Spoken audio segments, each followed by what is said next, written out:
This is Emily from Toronto, representing Vietnam, and you're listening to Tracks from Abroad on CIUT 89.5 FM.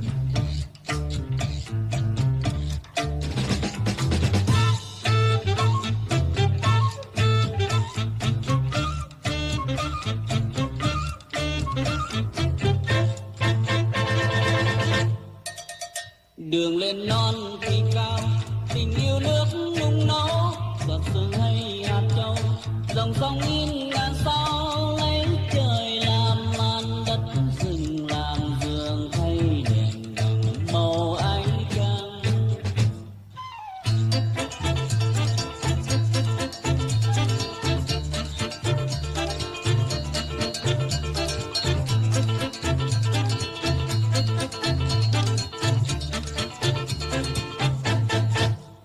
Nhìn sông ngân mong say, nhìn con suối êm ái, đường lưu lang là mây, đường ta đi là đây, gió ngàn là hòn suối rừng là đàn ta hòa nhịp đời muôn thương.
Hello mọi người, mình là Phong từ Việt Nam và các bạn đang listening Tracks from Abroad trên đài CIUT 89.5 FM.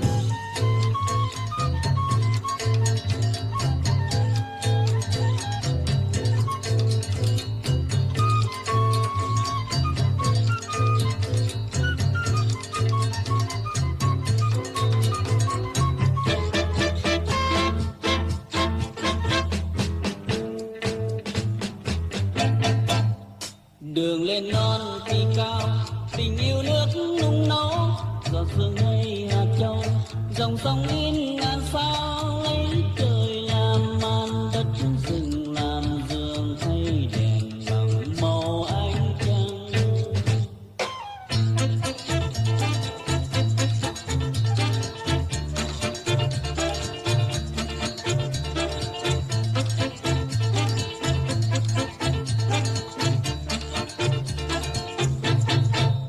Nhìn sông ngân mong say, nhìn con suối êm ái, đường lưu lang là mây, đường ta đi là đây, gió ngàn là hồn suối rừng là đàn ta hòa nhịp đời muôn thương.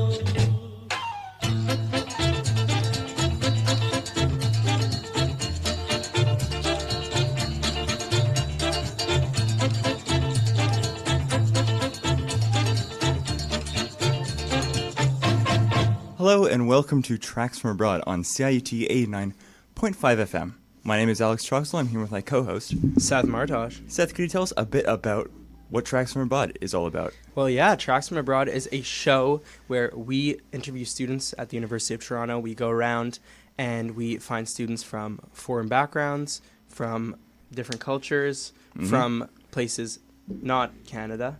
Although sometimes we venture into Canada as well. Yeah. We have conversation with them about their food, their culture, and more specifically the music that they like to listen to. And we got some great music recommendations, Mm-hmm. and have a jolly old time. Exactly. And this week, we do talk a lot about music, actually. Right. The people we were talking to this week were from Vietnam. Mm-hmm. And they told us a lot about how karaoke is a part of their culture and almost the way they do business, which I thought Right.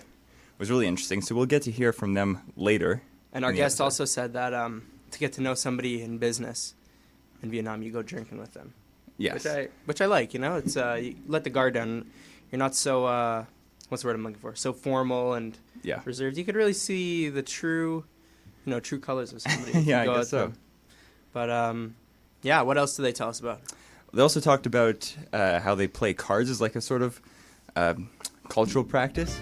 Mm-hmm. All generations, any event, whip out some cards, play cards, which I thought we would get the chance to play some cards ourselves, but Yeah. maybe that'd be putting them on the spot. Another time. But yeah, thank you to the guests that we're going to hear from. And later in the show, we have an interview from November when Right.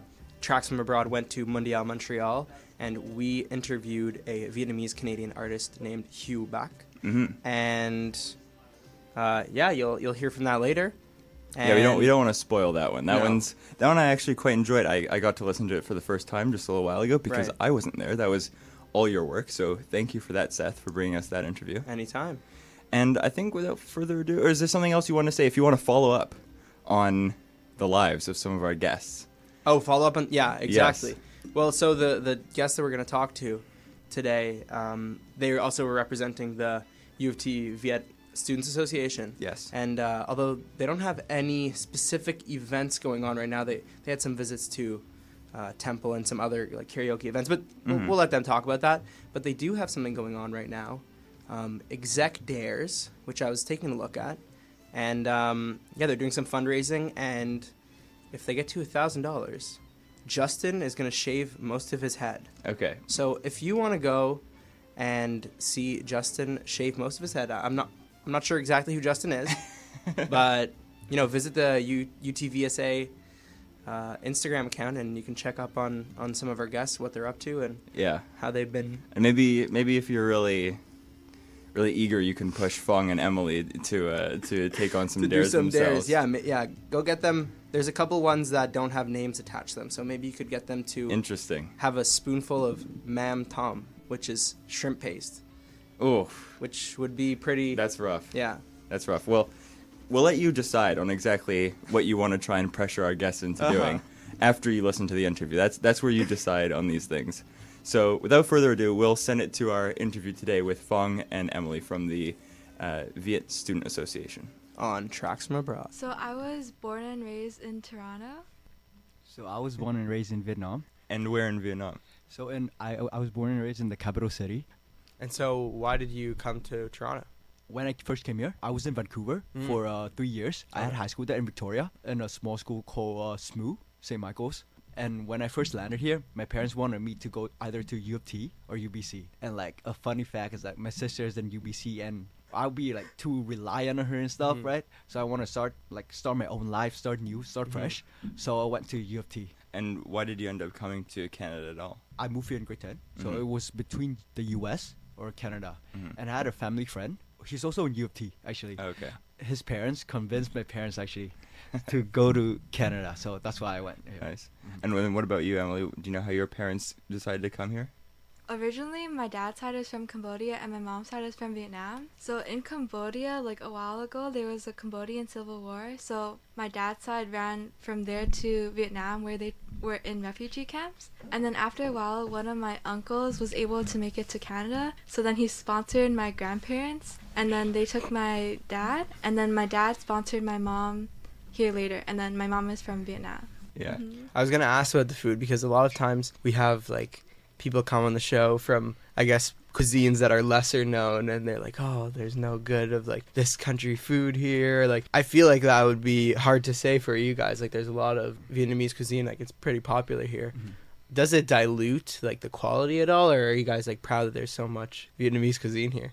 Yeah, I think it's somewhat. Mm-hmm. Because, like, of course, like, the food in Vietnam is, I think, the best. Yeah. But, like, I think there are certain places here that makes really, like, also really good food. Like, really original. And, yeah, so that's pretty much it. I think for here, the food they take a lot from Vietnam is pho. But then I think there are other foods that are not as prevalent here. Like, for example, in Vietnam, all the time, I would just drink sugarcane juice. But here, you don't really get that, or it's a lot more expensive than if you were to get it over there. Also, I think the most famous dish from Viet is pho. And I think that's a pretty hard dish to make. And I think like some other dishes, like there's also another pretty famous dish from Vietnam called cơm tấm. It's just rice and pork. So I think it's pretty easy to make. So here, that dish, cơm tấm, is pretty good. But like pho, comparing to pho in Vietnam, it's like not as good, you know? Still on the topic of pho, I'm curious as to what is like the ultimate pho. Like what is the top variation? I think you gotta start with like a really good broth. Okay. I think that's the most important part. And then like the noodles is pretty important too. But like I think the broth and the meat is like the two most important part in the pho. It sounds simple, but like it's really, really hard to get the broth right. I actually have like a slightly amusing story. My dad's friend, when he was in his early 20s, I think they backpacked through Europe and then they went to Asia afterwards. And he ran out of money in Vietnam. And now he's lived there for like 30 years because he just never came home. So like if you could peer into his mind, what would people stay in Vietnam for, you know, if you just... I think first of all, the food actually. It's the food. And I think the living cost is pretty low too. It's like, I think the average for Hanoi, average income is like 200 per month. And you can live pretty comfortably with 200 per month. Okay. The food, I think the people are very lovely. They're very friendly actually. They show you around everything and stuff. The weather too. Yeah. I love the weather in Vietnam. Like of course comparing to Toronto, it's like much hotter. It gets pretty hot in the summer. Yeah. But, like year round, it's pretty chilly. Okay. And yeah. Does it get like very rainy in rainy season though, or? It gets more rainy in Ho Chi Minh City, Okay. but not really in Hanoi. Okay. Uh-huh. So depends on where you are. I Yeah. see. It would rain like a lot for 3 minutes, but then after that it would be done. Or like So- would the sun come out or? Yeah, like the sun will come out, everything. So when it rains, just find shelter for a bit, but then after that, you can carry on as normal. Right. Okay. I think that's a good time to take a music break. Can either one of you recommend us a Vietnamese song we can play? It's called Bài này không để đi diễn. And what's the song about? What is like? So this guy, he's a songwriter, and he wrote this song to his wife to say on their wedding day. It's a love song. Yeah, it's a love song. Mhm.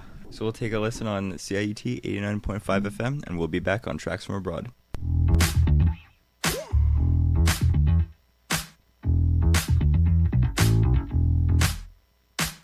Em biết không, năm hồi đó anh đang thấy cô đơn. Đúng ngày lúc em cũng thấy cô đơn. Rồi mình gặp nhau chẳng ai còn cô đơn. Em biết không, đôi lời nói ở trong trái tim anh đã gìn giữ qua tận mấy xuân xanh. Anh yêu em bằng tất cả chân thành. Kể từ lúc em sớm nói lời chào, đến nay anh đã thấy yêu em đến điên đầu. Người có hay và em hỡi nay mình đã lên vợ, nên chồng thì hãy nhớ luôn thật trân trọng. Em biết không?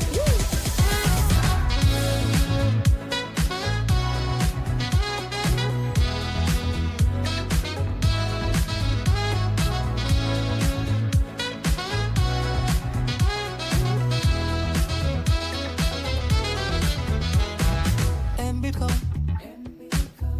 Có người nói em dại khô ngân hà, nên mới lấy được người giống anh nào. Mà thật ra người may mắn là anh nha. Và em biết không, ai cũng thấy anh đẹp trai sáng ngời, trưởng thành với bao người ở bên ngoài. Mà ở bên em như là trẻ con lên 10. Kể từ lúc em sắp nói lời chào, đến nay anh đã thấy yêu em đến điên đầu. Người có hay và em hỡi nay mình đã lên vợ, nên chồng thì hãy nhớ luôn thật trân trọng. Em biết không?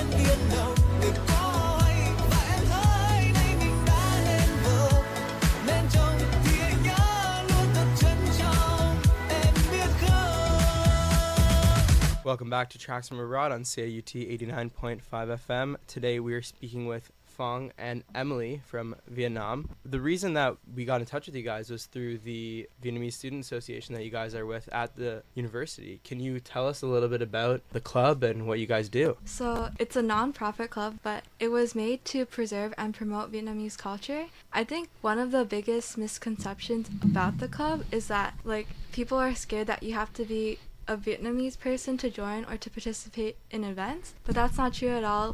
If you come, I think the best thing that you can do is come with an attitude of learning and wanting to appreciate the culture, and then that's our goal at the end of the day. And what sort of things would people, learn to appreciate while they're there? So we just had our Lunar New Year event, so talking about what we would do at Lunar New Year, for example, the clothing would be wearing ao dai, or even the food that we would eat. Talking about cultural stories like the Zodiac story. Could you tell us a bit more about one of those stories or what you would do on Lunar New Year? So for the Lunar New Year, we got a really good Viet food. And then basically we just hang around and play some traditional Vietnamese games. And then just talk and chill and stuff. What type of games? We had cards, because in Vietnam we play cards a lot. And you guys visited a temple, right? Mm-hmm. Traditionally, a lot of times on Lunar New Year, you would go with your family to a temple. Mm-hmm. But I believe that a lot of students are international, so they don't have their family here right now. So they planned a group trip for all those individuals who would still want to do that aspect of their culture, so then they went to the temple together. And so that's a big thing for people in Vietnam to go and visit the temple during Lunar New Year. Yeah. Mm-hmm. It's to wish good luck and stuff for the upcoming year. Okay. And also just about you mentioned playing cards is a big part of Vietnamese culture. In what context would you do it? With your friends after school or something like that? Or it's sports here. We do it everywhere, even in family meetings and stuff, family gatherings. Right. We play cards maybe even in class. Is it something that mainly young people play, or is it something that's sort of been passed down through all the generations? Think it's been passed on through generations. Right. And are the stakes ever get super high? I would say so, yeah. Because in Vietnam actually, people in family gathering, they actually play for money. So we just play for not a lot of money, just for fun. Yeah. Yeah. So are families really close in Vietnam? Good family ties. See, Yeah, for sure. That's always something I thought would be a really good way of bringing people together from different generations. Because I think at usually family gatherings, everyone likes to sort of do their own thing. One generation's into sports, the grandparents aren't into sports, they don't talk about it, right? So yeah, being able to have something that everyone does together sounds really great. And in the club, you guys are the external directors, right? Yeah. So can you tell me a little bit about what exactly you do in that role? So one of the things we do is we run this mentorship. So it's called ACE, Ang J Jan M. So basically, it's our mentorship program that pairs upper year undergraduate students with lower year undergraduate students to provide them professional but also life guidance. Another thing that we do is we work on newsletters that come out every month to talk about a recap of events we just had and upcoming events. We also reply to all the emails and Instagram DMs, and then if there's any opportunities that we have to promote our club or culture outside of the club, then that would go to us as well. Do you think you could give us another music recommendation? We're gonna be listening to Vì Anh Đâu Có Biết by Huu. And we'll be back on Tracks from Abroad.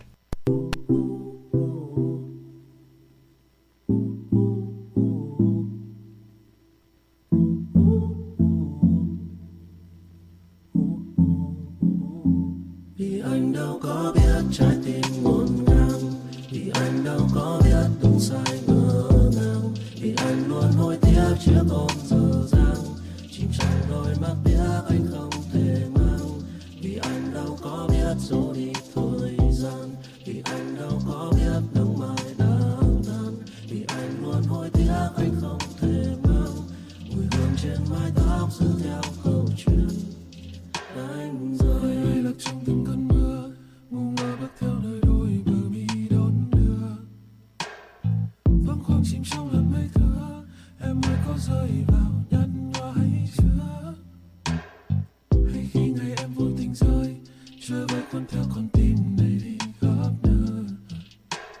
Ngân nga lời ca còn buông lời, mang theo đắm say ngày nào còn trên môi.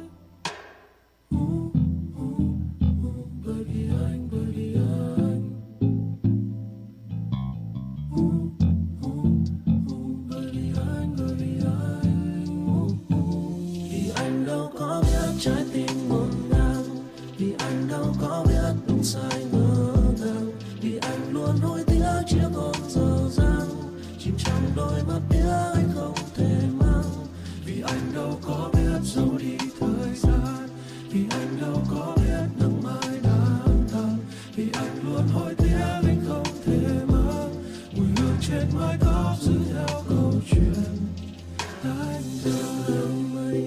trôi trong gió. Anh là cây yêu đớn đau, cành lá không còn xa anh như giấc mơ của anh. Rơi xuống đi tìm kiếm câu trả lời, anh đánh rơi. Vươn dài đôi tay ôm thầm mây anh không có. Khi ngày hôm nay còn lại gì ngoài lý do? Nhìn áng mây mỏng mơ anh bay lướt qua tận nhà anh ngỡ ra rằng chính câu trả lời anh đánh rơi là bởi vì anh, bởi vì anh, bởi vì anh là bởi vì anh, bởi vì anh, bởi vì anh. Vì anh đâu có biết trái tim ngổn ngang, vì anh đâu có biết đúng sai ngỡ ngàng, vì anh luôn hối tiếc chiếc hôn dở dang chìm trong đôi mắt tiếc anh không thể mang. Vì anh đâu có biết giấu đi thời gian, vì anh đâu có biết nắng mai đã tàn, vì anh luôn hối tiếc anh không thể mang. Mùi hương trên mái tóc giữ theo câu chuyện đánh rơi.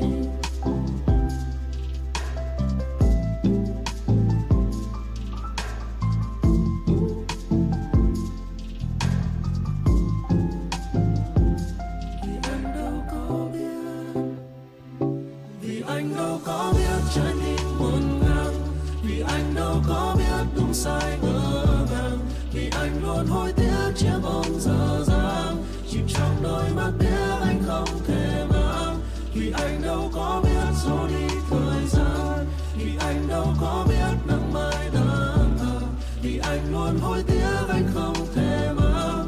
Mùi hương trên mái tóc giữ theo câu chuyện, vì anh đâu có biết giấu đi thời gian, vì anh đâu có biết, bởi vì anh đâu có hay rằng chính anh chẳng có em.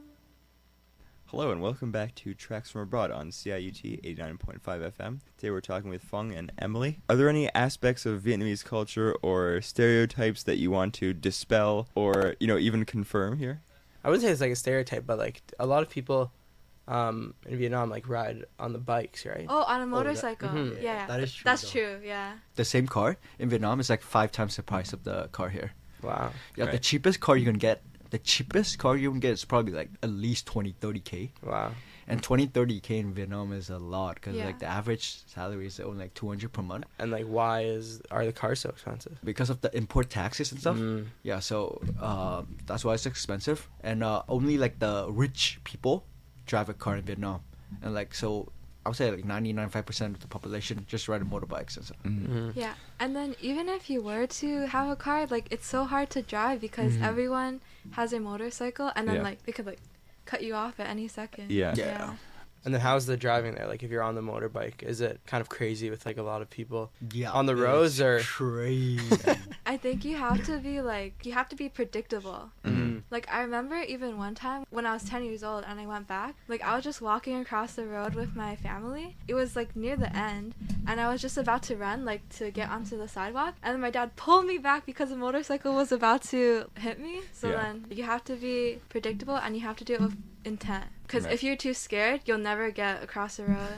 Yeah, Yeah. that's correct. Another thing I think for like driving in Vietnam is like you gotta be agile. You gotta be like, because you can drive on the sidewalk and stuff. Okay. The sidewalk in Vietnam, like a lot of people just drive on the sidewalk in Vietnam Yeah. during peak hours. So like it's basically just another road. It's like an extension of the road. So they don't. It's not just pedestrians only. It's like they can use that as like a it's shortcut. motorbikes, even cars sometimes if it's big enough. I would ask for you, Phong, like what are some of the biggest like cultural differences that you've noticed since you came here? Like for me in Vietnam, I think the biggest changes to me was like doing more outside of school, because in Vietnam, it's basically just studying. Everyone's just inside all the time and to study. And here, it's like more diverse. You gotta have the extracurriculum activities. You go outside, you network, and do other stuff. Because in Vietnam, back when I was in like primary school and secondary school, everything was just about grades. It's like grades get you to a good job and stuff. Like for my high school, like I'm in Vietnam, we didn't have any like clubs and stuff. We didn't have any like basketball team, soccer team and stuff. We didn't have none of that. So I think that was the biggest thing. So have you Biggest enjoyed difference. like coming Yeah, and definitely. being able to do those different types of things? Yeah, definitely. I also explored. I also knew a lot of new things about me that I liked that I didn't know I liked back when I was in Vietnam.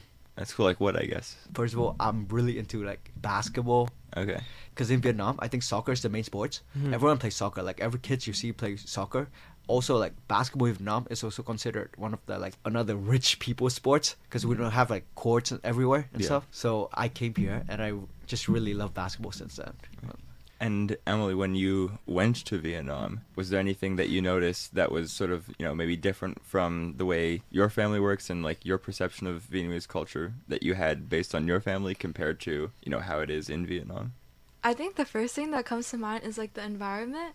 Like, I don't know, there's something about my blood, but in Vietnam, there's a lot of like mosquitoes, especially at night. So then, like, if you looked at me when I was 10, like my whole like just had mosquito bites. And there's also like lizards that will like come into your house, and like I would just be sleeping in my aunt's bedroom and look up at the ceiling and there are lizards there, but then they're okay with them being there because then they'll eat the mosquitoes, I believe. I guess like another thing was like the ketchup is different. I remember eating there at like fried chicken place and I was like, damn, this ketchup is not the same. Could you tell us a little bit about the music of Vietnam? I think like the older people, like my parents, listen to a type of music called bolero and stuff. Okay. There's also another really famous called cải lương. I've heard from my friends in Vietnam that like we're transitioning there more Vietnamese rap in like the recent years because there was a really famous rap show called Rap Viet in Vietnam, and that really introduced like rap music into the Vietnamese like industry. So like for the past 3-4 years, rap has been really big in Vietnam. Or like another thing, a lot of people do karaoke. Like I feel like even at Lunar New Year, or for me when I go with my family to the temple, after we pray and then eat, we're playing bingo in the temple, in the basement, and they're like singing all the songs like, and then like they'll call out the number, and it's really fun. So it's like karaoke bingo mixed together. Another thing really big in Vietnam is that business partners go out drinking a lot. Like every time you meet a business partner, you go out drinking and you go karaoke. So So you know their singing yeah, style you as know well the as inner secrets. That's how you trust them. And you guys had a karaoke event also, right? Oh yeah. How did that go? Yeah, it was really fun. We went to Cat's Eye and then we had karaoke and we played board games. But I think like one of my favorite things from that night was like I met this one guy and he was Chinese. So then when we were talking, right? After that, like a group of people were like, "Oh, do you guys want to play Uno as a group?" And we were like, "Yeah, sure." And so then there was this other guy that came up to that guy and was like, "Oh, like you're Chinese?" And then they were talking about it and I was kind of like eavesdropping just to make sure like that everything was okay, like they didn't feel left out. And so one of the things was like, "Oh, you're Chinese? I know a Chinese song, like I know a song in Mandarin. Do you want to sing it with me?" And then so they sang it on the stage. And then after that, that guy was like, "Oh, actually, like I know a Vietnamese song. Like, could we sing it together?" So I thought that was super nice. Like, I think it was a great example again that one of the reasons that we have this club is for people to learn about it and appreciate the culture. And I thought that was a very good example of people appreciating it. So to wrap up, could you say just a bit, about what you've been studying at U of T and where you think you're going to go in the next few years? So I'm currently in Rodman. I'm in my second year. Like I want to stay here after uni and like build a life here. So, but I don't know what I want to do. I don't want anything. So I'm just going with the flow. So that's pretty much it. For me, so I'm in the life sciences program. So in the future, I'd love to become a pediatrician and then open a nonprofit for high school students in marginalized communities to pursue further education because that's something that I found very prevalent in my community. Okay. Yeah, so that's what I would love to do in the future. It's great. Well, is there any music that you could recommend for one last recommendation here? Yeah, it's called Lạ Lùng by Vũ. Well, thank you guys both very much for coming and speaking with us and sharing, about your culture. And we're going to take a listen to another song. And you've been listening to Tracks from Abroad on CIUT 89.5 FM.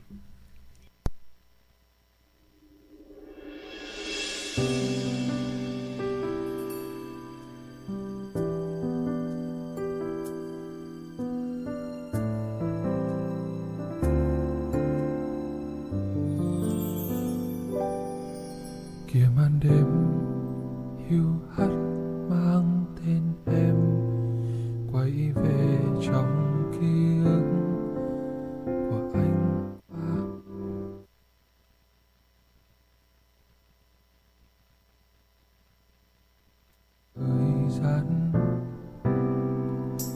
lặng im nghe gió đung đưa cây như là bao nỗi nhớ cuốn anh trôi về đâu.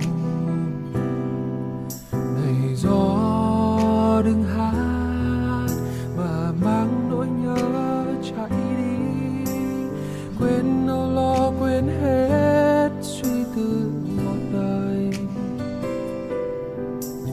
Mưa trong anh sẽ vơi nhưng đôi môi đang vẫn vương, chỉ tình cờ nhìn em rồi mang theo những cơn đau thét cao. Lạ lùng em tới ơi tới bên anh trong chiều đông xa vắng, mà sao giờ đây nhìn lại chẳng còn thấy em. Lạ lùng em với gió hát lên câu ca làm anh thao thức, mà bao say mê nồng nàn giờ đã phai màu. Kìa nắng ngập tràn nhưng giấc mơ lại vừa bay đi, gạt hết cuộc đời lẻ loi. Thôi mình anh lại ngồi nhớ em.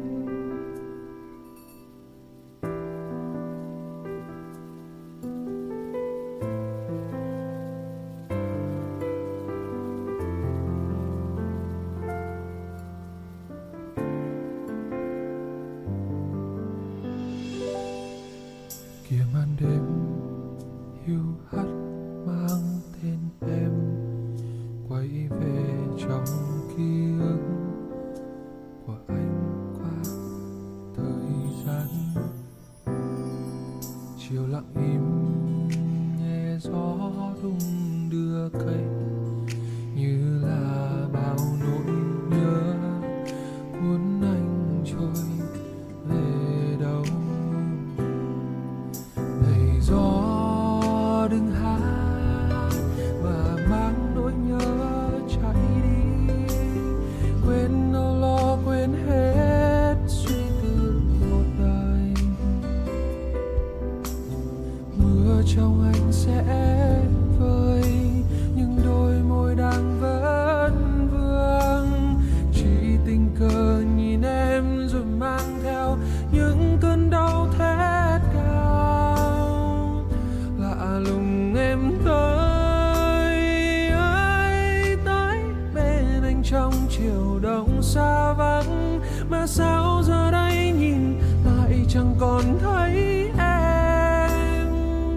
Lạ lùng em với gió hát lên câu ca làm anh thao thức, mà bao say mê nồng nàn giờ đã phai màu. Kìa nắng ngập tràn nhưng giấc mơ lại vừa bay đi, gạt hết cuộc đời lẻ loi. Thôi mình anh lại ngồi nhớ em.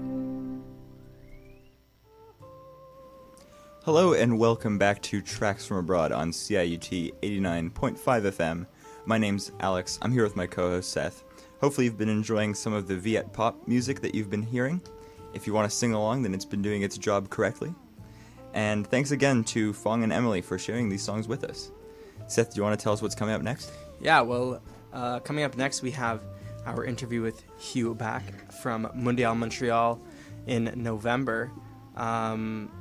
We got to sit down and talk with Huu right after he came off stage and performed. Mm-hmm. I hope that the visual accompaniment of this interview is going to be coming out soon, because Huu showed us some of his really interesting instruments that he plays. Specifically, the two ones... Actually, he didn't show us the second one, but the first one that he had with us was called the Dan Bao, which is a traditional Viet instrument. Has one string, and there's a little section of the interview that didn't make it into this episode, but he takes it out, shows us kind of how to use it. Has this really amazing engraving and what's the word I'm looking for? Inset reliefs. Okay. Some very nice detailing on this instrument, kind of depicting a Viet countryside and some of the people around there. So I hope we get to see that visual aid soon. Mm-hmm. And he also talks about playing the South American flute called a quena. Mm-hmm. And it was just a really interesting interview. And it was great to talk to him. You've been hearing some of his tracks actually underneath the spoken segments that we've been doing right now. Okay. You're hearing On the Steps of St. Paul's by Huu Bac Quintet. And later we'll hear some other tracks from him. And I won't actually spoil. I was going to say something else, but I won't spoil it. I'll save it for later. We'll save that for a little surprise as we introduce the song later. But without further ado, we'll get to Seth's interview with Huu Bac. Hello, bonjour. We are at Mondial, Montreal. My name is Seth Martosh, and you're listening to Tracks from Abroad. Today I'm here with Huu Bac of the Huu Bac Quintet. You just performed and closed out the afternoon at La Sala Rosa here at Mondial, Montreal. How was the performance for you? How was it being on stage? Very energetic, very happy about the performance. I think we played super well, and we've got a new lineup with a new drummer that just came back from 10 years in New York, so we're very happy to have that new lineup, and he definitely brought a new energy to the band and to the performance today. Amazing. And this is not your first time performing at Mondial, Montreal, right? It's my first time, and it's kind of an anniversary performance because we played 10 years ago. It was our second performance, actually, of my band. And I think I was discussing that with Eli, one of the main man at the Mondial. I think we're at like 1 or 2 days of difference of the performance we did 10 years ago. So it's like we're so happy to be back here. And it's like a 10-year anniversary performance we did.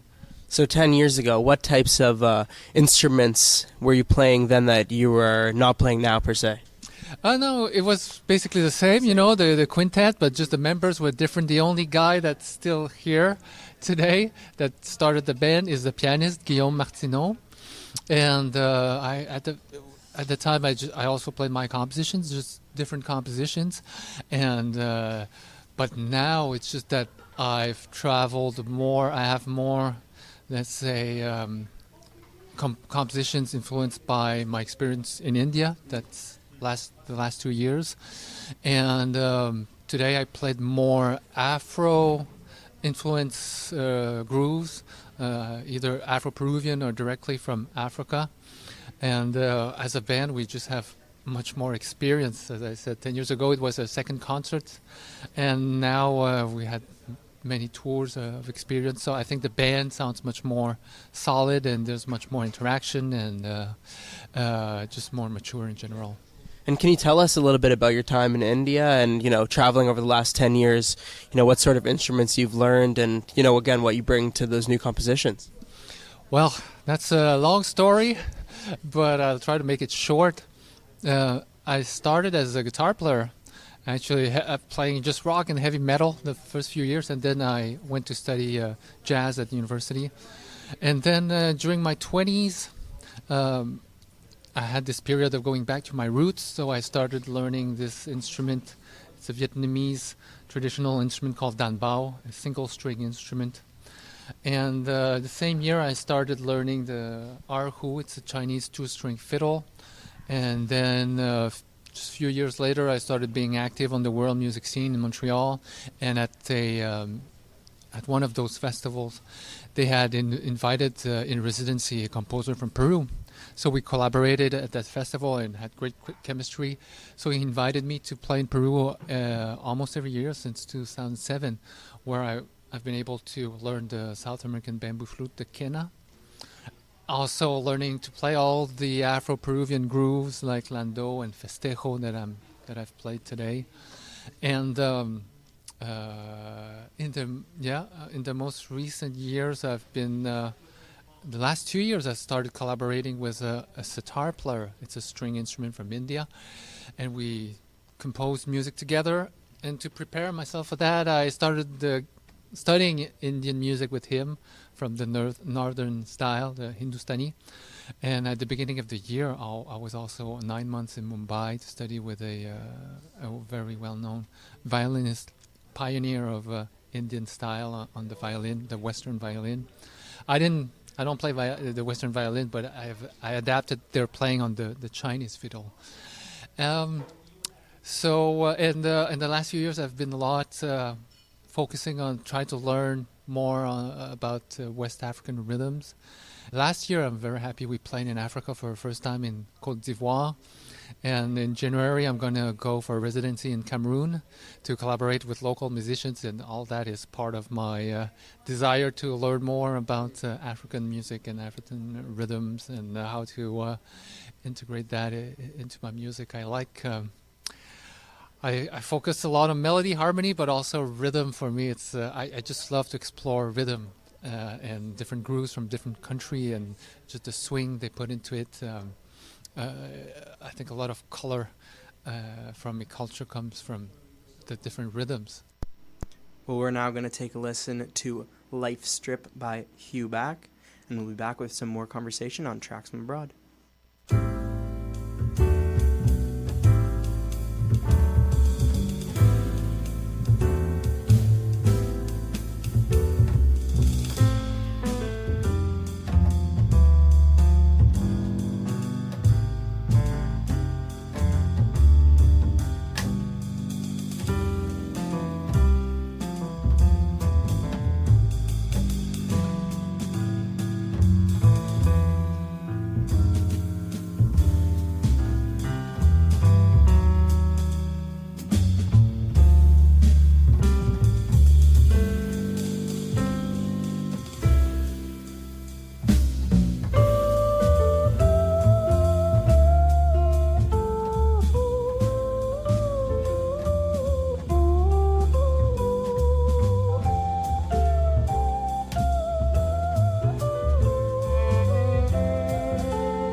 So yeah, you were talking a bit earlier about growing up in Montreal and how at home you lived a very traditional Vietnamese upbringing and culture, but outside of the house it was much more, Western and totally different. So can you tell us a little bit about that divide and that shift in your life?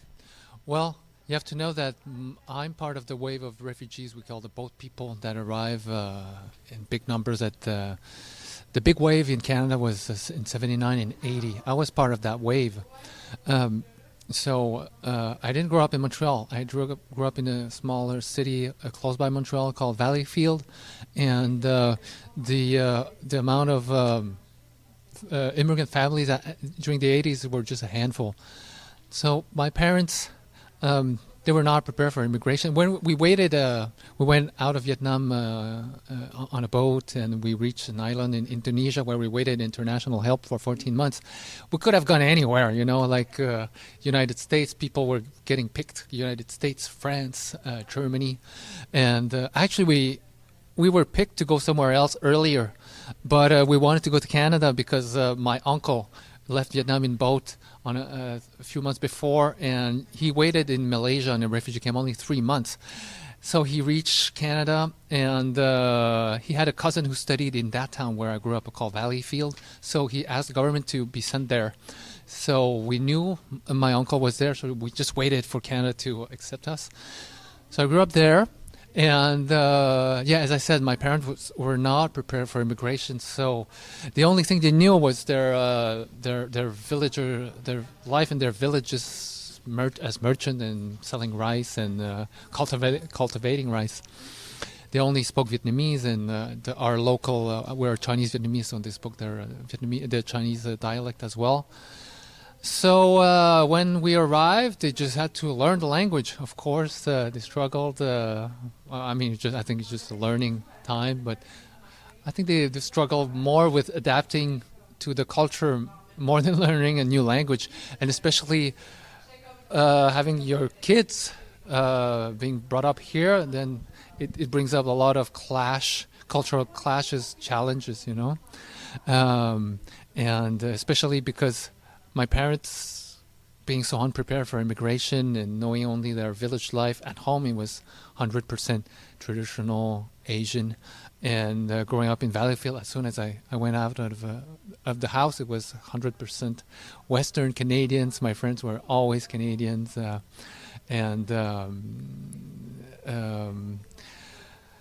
was. I was always, maybe unconsciously, aware that of those two dichotomy or this duality of there's the Western way to live life and the Eastern way, and it probably forged my path, maybe unconsciously as well, doing what I do today, which is making various musical culture dialogue in my compositions, and because when I played on the guitar up to age 23, and I thought I would be a guitar player all my life. But then, as I said, I had this period of going back to my roots. I don't know. I think it happens to a lot of immigrant people coming from immigration. You always try to find your place, and you never feel at home completely at either place. The typical thing when you're an immigrant is like, you don't feel really at home at the country where you end up. And then you think home is where you come from. And then when you come back home at the first time, you realize that, wow, I'm not really Vietnamese, after all, I'm North American. And then there's this search of, okay, what's my identity? So I was in all that, and also growing up, having those two different visions of experiencing life with two different cultures, I thought, well, now I've been playing a lot of rock, a lot of jazz, so that's typically North American. Let's see how the life experience can be expressed in musical terms in different cultures. So my first reference was my family heritage, so just as a natural reflex, I went back there. Also, I have to say that at age 23, I did my first trip back to Vietnam, and I saw a guy play this instrument for the first time, and the Dan Bao. I always heard it at home because my mom listens to traditional music, but I never saw it, the instrument. And when you see, it's so striking to see someone play. I mean, and to see that the instrument has only one string, and there's not I cannot think about an instrument that is played only with harmonics and that you always only modify the tension to get different pitches. So it has this very mesmerizing sound and look to it. So that instrument started my whole journey. I went back to Montreal, and I made up my mind, okay, I have to find a teacher. And I was not close to the Vietnamese community because I didn't grow up in Montreal. But I looked, and it happened that one of the top players of this instrument lived in Montreal for 15 years. And I studied and played with him the last 5 years he was in Montreal. So I think karma was on my side. You know, I didn't have to go to Vietnam. And really, my teacher, Pham Duc Tan, when you say the word Dan Bao in Vietnam, 3 name pops up all the time. And my teacher is one of those 3. So I was so blessed to have him as a teacher. And I also play in his ensemble.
Hello, and welcome back to Tracks from Abroad on CIUT 89.5 FM. Thank you for tuning in with us this evening. You've been listening to some songs and selections from Vietnam. We just heard a song from Huu Bac's Dan Bao teacher, Pham Duc Tan, and we're going to close the episode out on another song by him. Mm-hmm. He was saying he's kind of one of the tops of the food chain. Known as on the Big Dan Three. Bao. The Big Three. I don't know the other 2. And maybe Hugh's on the way there. It's possible. It's going to be the Big Four one day. The Big Four, yeah. Mm-hmm. And as always, I'll shout out our fantastic team that works on Tracks from Abroad. We have, of course, myself, Alex, Seth, if you're tired of hearing from us. That's us. And, of course, in the studio today, we have Matthew, our board tech. We have Simon, our chief editor. We have Rosa, our producer, director, general manager, and of course also Elżbieta, who does the same role, and not here today, but still present in our hearts, is Akshita and Isabella, our social media managers. So we're going to take a listen to another song by Pham Duc Tan, Li Ngwa O, and coming up next is Indigenous Waves.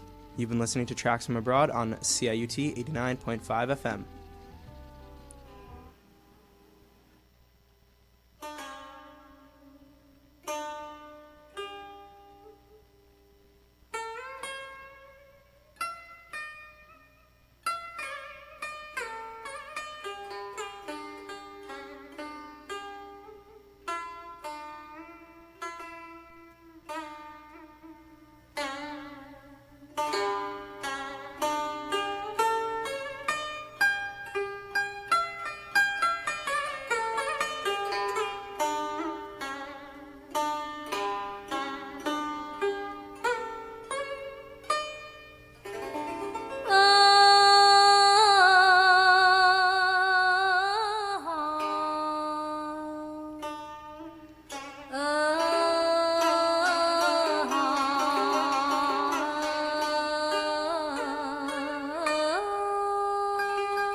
cha khớp bạc